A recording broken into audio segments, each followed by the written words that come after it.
मेरठ के सौरभ हत्याकांड में रोज खुलासे हो रहे हैं। आज सबसे बड़ा खुलासा सौरभ की पोस्टमार्टम रिपोर्ट से हुआ कि उसे किस हद दर्जे की क्रूरता से मारा गया। पुलिस इस मर्डर का मोटिव जानने के लिए मेरठ से शिमला तक खाक छान रही है। मुस्कान साहिल को लेकर लगातार नए नए ट्विस्ट सामने आ रहे हैं। जो कहानियां बन रही हैं उससे तो शक जा रहा है कि इस हत्या में क्या कोई और भी शामिल था।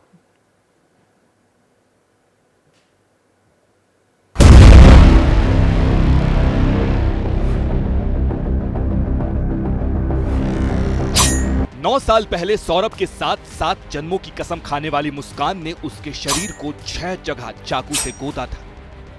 ड्रम से निकालकर सौरभ के शरीर का पोस्टमार्टम हुआ तो पता चला कि मुस्कान ने उसका दिल भी चाकू से चीर दिया था। इतना जोर का वार किया कि चाकू सीने के आर पार हो गया था। डॉक्टर्स ने जब सौरभ के शरीर को देखा तब सिर धड़ से अलग था, दोनों हाथ गर्दन से अलग थे। सौरभ के सीने पर 3 वार थे, दोनों कलाइयां कटी हुई थी, गर्दन पर भी चाकू का वार था।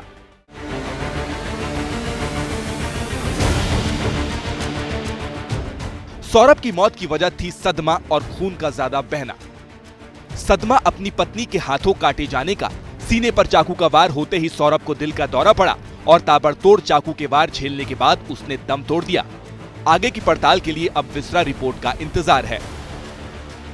पीएम रिपोर्ट में बहुत स्पष्ट आया है कि जो डेथ का कोज है वो शॉक एंड हैमरेज है और इसमें बताया गया है कि लेफ्ट साइड में छाती के ऊपर 3 बार चाकू से वार किया गया था। साथ ही जो गर्दन है और हाथ की कलाई हैं उनको काटने के निशान भी मिले हैं और वो जिस्म से अलग थे।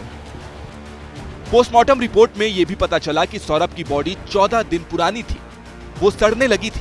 ये पहले ही साफ हो गया था कि सौरभ को मारने और काटकर ड्रम में डालने के बाद मुस्कान और साहिल घूमने के लिए हिमाचल निकल गए थे। मुस्कान और साहिल ने 5 मार्च को शिमला में एक रूम लिया था।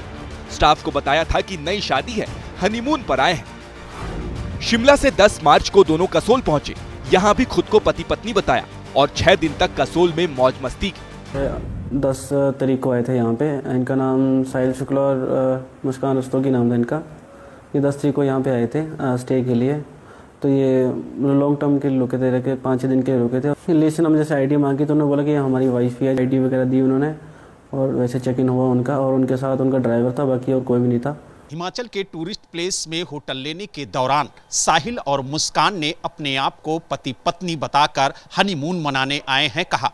यह बयान उनके केस को जटिल कर सकता है। हालांकि हिमाचल के किसी भी टूरिस्ट प्लेस में होटल लेने के दौरान यह बताना जरूरी नहीं है कि वो शादीशुदा हैं या फिर नहीं।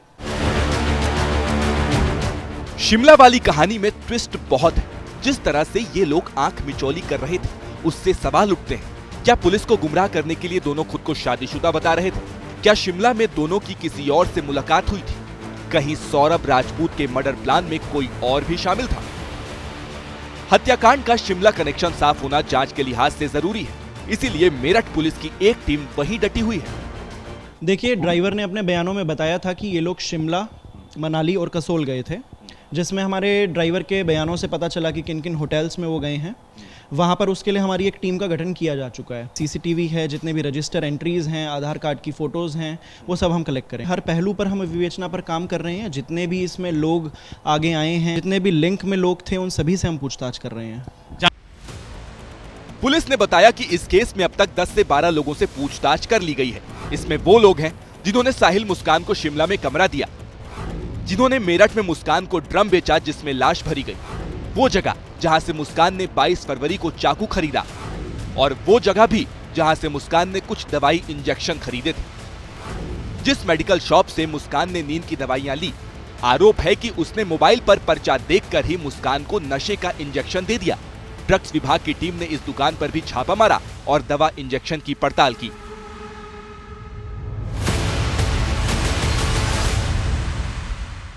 जो ये प्रकरण है मुस्कान वाला, इसी की जांच में आया हूँ क्योंकि पता चला है कि कुछ दवाइयाँ उन्होंने यहाँ से ली हैं। तो उन्हीं दवाइयों की जांच के लिए मैं आया हूँ कि क्या दवाइयाँ इन्होंने दी हैं उन्हें, किस तरीके की दवाइयाँ थी, प्रिस्क्रिप्शन दवाइयाँ थी या ओवर द काउंटर दवाइयाँ थी, उसी की जाँच चल रही है। सौरभ की हत्या में एक नया ट्विस्ट सट्टेबाजी का भी आया है। पुलिस के सूत्रों के मुताबिक साहिल सट्टा खेलने का आदी था। सौरभ जो पैसे मुस्कान को घर के और बेटी पीहू के खर्चे के लिए देता था, वो पैसे मुस्कान साहिल को दे देती थी और साहिल उन पैसों से सट्टेबाजी में दांव आजमाता था। पुलिस को शक है कि कहीं पैसे के विवाद में तो सौरभ की हत्या नहीं हुई। क्या साहिल किसी कर्ज में डूबा था और उसे चुकाने के लिए सौरभ की हत्या हुई? क्या सौरभ को मारकर इंश्योरेंस के पैसों की हेरफेर की प्लानिंग तो नहीं थी? साहिल को सट्टा खिलाने वाले अब पुलिस के रडार पर हैं। वहीं हत्या के बाद तंत्र मंत्र से जुड़े कुछ लोग भी साहिल के घर के पास रेकी करते देखे गए हैं। यहां भी सुरक्षा बढ़ा दी गई है।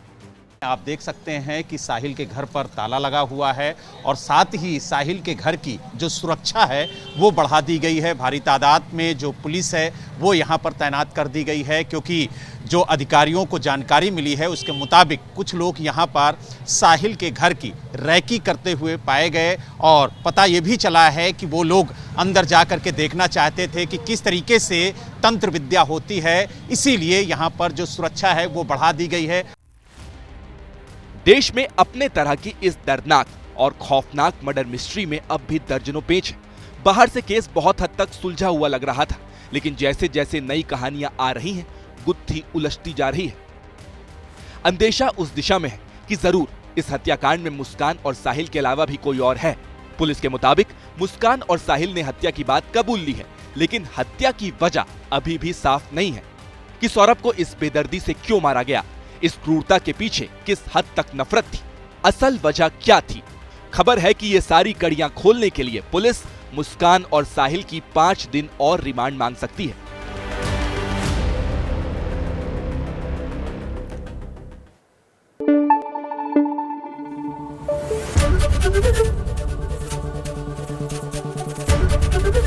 एबीपी न्यूज आपको रखे आगे।